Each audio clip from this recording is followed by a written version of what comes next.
Saudara-saudariku yang terkasih dalam Kristus, selamat berjumpa kembali dalam Renungan Harian Katolik di hari Jumat 1 November 2024. Bersama gereja hari ini, kita merayakan Hari Raya Semua Orang Kudus. Dan kita akan bersama-sama mendengarkan dan merenungkan firman Tuhan dari Injil Matius bab 5 ayat 1 sampai 12a. Dalam nama Bapa dan Putra dan Roh Kudus. Amin. Tuhan bersamamu dan bersama rohmu.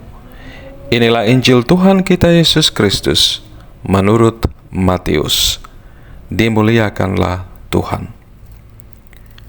Sekali peristiwa, ketika Yesus melihat orang banyak datang, naiklah ia ke atas bukit, dan setelah ia duduk, datanglah murid-muridnya kepadanya. Yesus pun mulai berbicara dan mengajar mereka. Katanya, "Berbahagialah orang yang miskin di hadapan Allah, karena merekalah yang punya kerajaan surga. Berbahagialah orang yang berduka cita, karena mereka akan dihibur. Berbahagialah orang yang lemah lembut, karena mereka akan memiliki bumi. Berbahagialah orang yang lapar dan haus akan kebenaran, karena mereka akan dipuaskan. Berbahagialah orang yang berbelas kasihan, karena mereka akan beroleh belas kasihan. Berbahagialah orang yang suci hatinya, karena mereka akan melihat Allah. Berbahagialah orang yang membawa damai, karena mereka akan disebut anak-anak Allah. Berbahagialah orang yang dianiaya karena kebenaran, karena merekalah yang empunya kerajaan Allah. Berbahagialah kamu, jika karena aku orang mencela dan menganiaya kamu, serta menunjukkan segala fitnah kepadamu. Bersukacitalah dan bergembiralah, karena upahmu besar di surga." Demikianlah Injil Tuhan.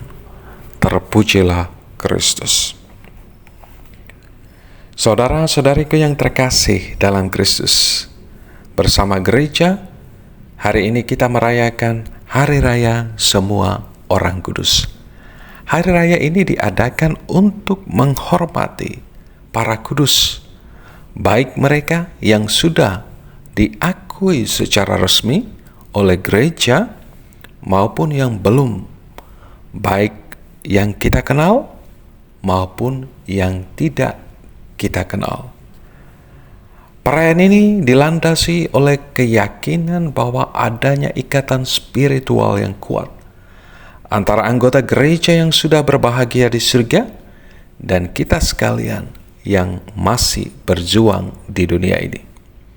Dengan keyakinan inilah gereja mengajak kita untuk menghormati semua anggotanya yang sudah menikmati sukacita abadi di surga.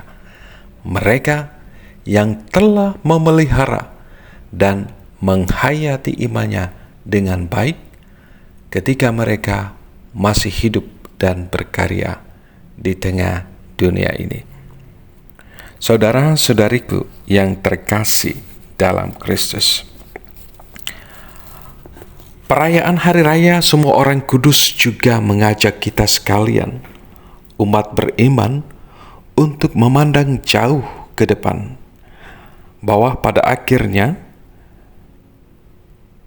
hidup dan perziaran kita di dunia ini sebagai orang-orang beriman, kelak kita akan mengalami kebersamaan dengan Tuhan dalam sukacita abadi.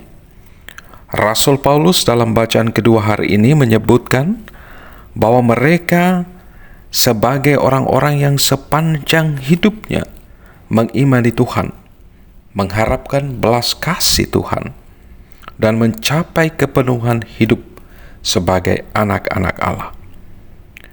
Bacaan pertama hari ini juga dari kitab Wahyu menyebut bahwa orang-orang kudus itu sebagai kumpulan orang yang telah ditebus oleh korban salib dan kebangkitan Tuhan kita Yesus Kristus. Mereka mencuci jubah mereka dan membuatnya putih di dalam darah anak domba. Saudara-saudariku yang terkasih dalam Kristus, selanjutnya melalui perikop Injil yang kita dengar bersama hari ini, Tuhan Yesus dalam sabda bahagianya, bersukacitalah dan bergembiralah kepada mereka yang dianiaya dan dihina oleh karena Tuhan. Tuhan meminta segalanya dan Tuhan mengaruniakan kehidupan sejati, kebahagiaan yang untuknya kita diciptakan. Dia menghendaki kita kudus dan tidak mengharapkan kita puas diri dalam sikap tawar hati dan tidak setia, tidak teguh dalam iman kita. Saudara-saudariku yang terkasih dalam Kristus, tentunya untuk menjadi kudus tidak perlu kita harus menjadi seorang uskup, imam, ataupun religius.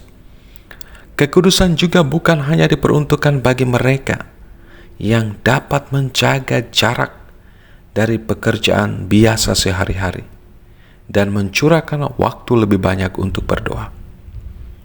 Kita semua dipanggil untuk menjadi kudus dengan menghayati hidup kita dengan kasih dan memberikan kesaksian sendiri melalui hidup dan panggilan kita masing-masing sebagai murid-murid Tuhan. Sebagai seorang religius, kita bisa menjadi kudus dengan menghayati persembahan diri kita sebagai seorang imam, biarawan, biarawati dengan penuh sukacita. Bagi sama saudara-saudari yang hidup berkeluarga, jadilah kudus dengan mengasihi dan memperhatikan suami atau istri Anda sebagaimana Kristus mengasihi gerejanya. Bagi seorang pekerja, Anda bisa menjadi kudus dengan melakukan pekerjaan Anda dengan kejujuran dan kemampuan untuk melayani sesama. Saudara-saudariku yang terkasih dalam Kristus, lebih lanjut, Paus Fransiskus mengatakan demikian, "Saya senang melihat kekudusan yang ada dalam kesabaran umat Allah, dalam diri orang tua yang membesarkan anak-anaknya dengan penuh kasih sayang yang sangat besar, dalam diri laki-laki dan perempuan yang bekerja untuk menafkahi keluarga mereka, dalam diri mereka yang sakit, dalam diri kaum religius lanjut usia yang tetap tersenyum, di dalam kegigihan perjuangan mereka untuk terus maju hari demi hari. Saya melihat kekudusan dari gereja yang militan." Seringkali hal tersebut merupakan kekudusan bagi kita untuk kita hayati, dan itu mencerminkan kehadiran Allah. Saudara, saudariku yang terkasih dalam Kristus, karena itu jangan takut kepada kekudusan. Kekudusan tidak akan mengambil daya hidup dan kegembiraan Anda. Justru sebaliknya, Anda akan menjadi apa yang dikehendaki Bapa saat menciptakan Anda, dan Anda akan menjadi setia pada keberadaan Anda sendiri. Bergantunglah, berserahlah pada penyelenggaraan Allah sendiri yang memerdekakan kita dari perbudakan dan menuntun kita untuk memahami martabat kita yang luhur sebagai anak-anak Allah. Bersukacitalah dan bergembiralah, dan jangan takut menjadi orang kudus. Berkat Tuhan beserta kita sekalian, Bapa, Putra, dan Roh Kudus. Amin.